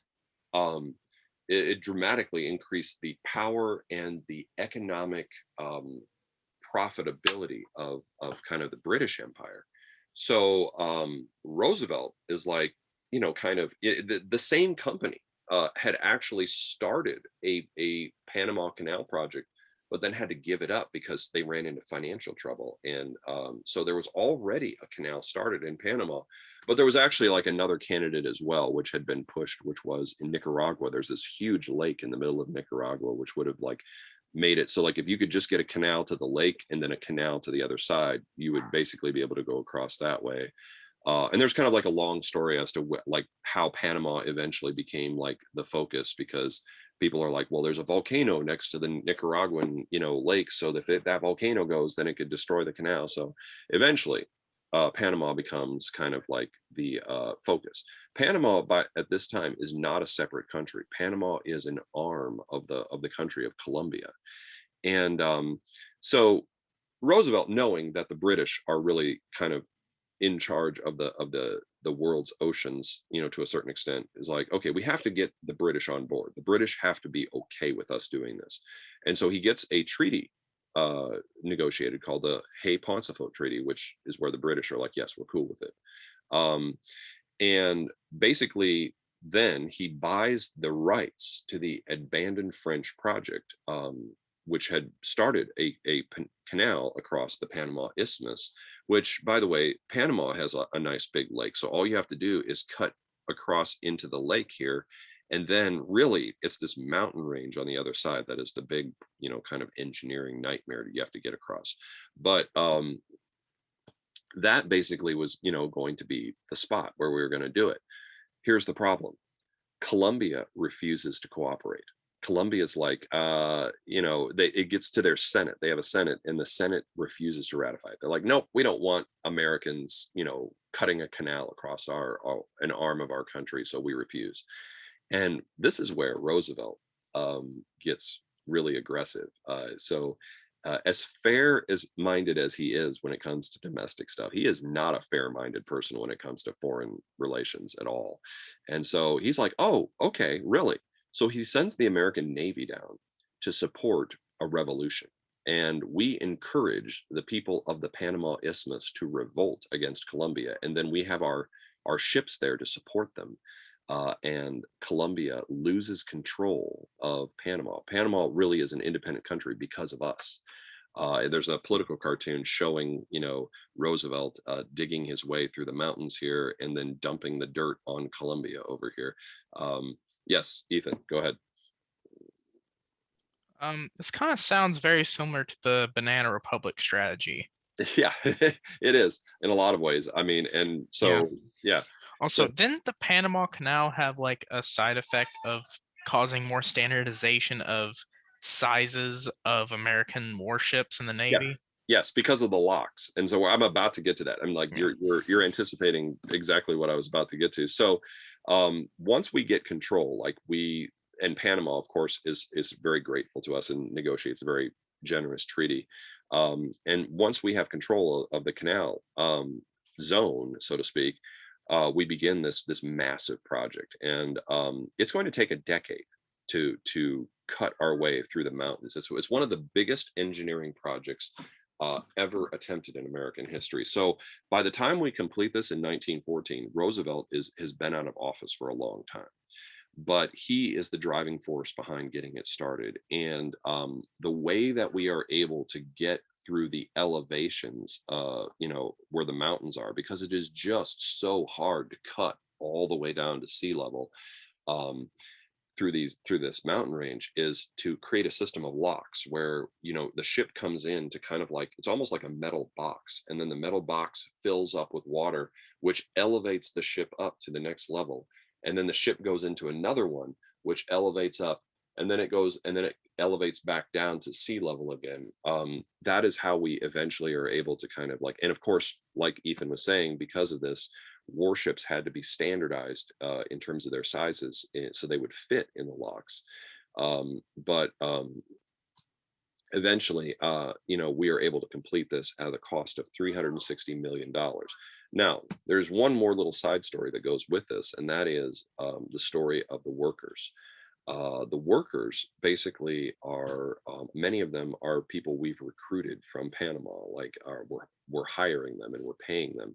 But there's a lot of Americans who go down to make money as well. And one of the problems they're having is yellow fever epidemics. And so an army doctor is given the job of trying to figure this out. Like, how do we stop these yellow fever epidemics? And he realizes that what is spreading yellow fever, which is a bacterial infection, it's usually in water. It's something that lives in water, and so the way that people would deal with it before was just keeping water supplies free of contaminants. Is that mosquitoes were actually the ones that were transferring it. And so by using mosquito netting, and really by going in and fumigating areas where mosquitoes bred in, like ponds and whatnot, and killing large numbers of mosquitoes, they were able to finally bring the epidemic under control enough that they could complete the project, because like the whole project was threatened by the fact that people were getting sick over this. So that is the very just incredible story of the Panama Canal. By the way, I may, if we get snowed out, do some kind of Zoom class this week as like a homework version of trying to get through the material, so we don't get too far behind. I mean, we're already a little behind anyway, but we'll see. So like, just watch your email for that as a possibility. But we would essentially move some of the progress that we're trying to make through all of these slides into the homework realm, where people could do it on their own time if they can't be a part of the actual live session. But yeah, we're supposed to get like 4 to 6 inches Monday. Right. So I'm just today. anticipating the possibility that we could be shut down for a little while. So if that's the case, then we're just because of the sheer amount of material and kind of like the calendar that we're on in terms of getting everything done. I may do some Zoom sessions to keep us on track and just kind of shift what we would have done in class into the realm of homework, which people can do on their own time whenever they have time to do it, if they don't want to be a part of the live session. So yeah, has anyone mentioned the impeachment results? We haven't had a chance yet because it seems we're about to wrap up here. Yeah, we lost that last B day last week because they switched it over to an A day. Yeah, it came Saturday, I think, and well, yeah, I wasn't surprised in the slightest. Right. Yeah. Right. But yeah, the impeachment obviously, ended up in an. There's no way it would pass conviction. But the problem is people are kind of taking it as yeah, win. This is it's more of just political sidelines. Well, I mean, stuff. Like Zach was saying, I think the Democrats were just going to go for it and see if they could get it. However, I think actually it would have been worse if he did get convicted, because that would give the Trump supporters a lot more steam. Because the thing is, they're a lot stronger. They gain a lot more traction when they're losing than when they're winning. Kind of almost like a martyrdom type of thing or something. Yeah. It's kind of like a basically more of the theory is like QAnon. The thing is, they got a lot more traction when they were in the position of the victims. Yeah. Okay. However, when you're on top, it's a lot harder to keep the thing together. Got it. Okay. Yeah. So I don't know how steam is going to be kept for the next 4 years, but it'll be interesting to see. Yeah, for sure. Boyer, what were you going to say?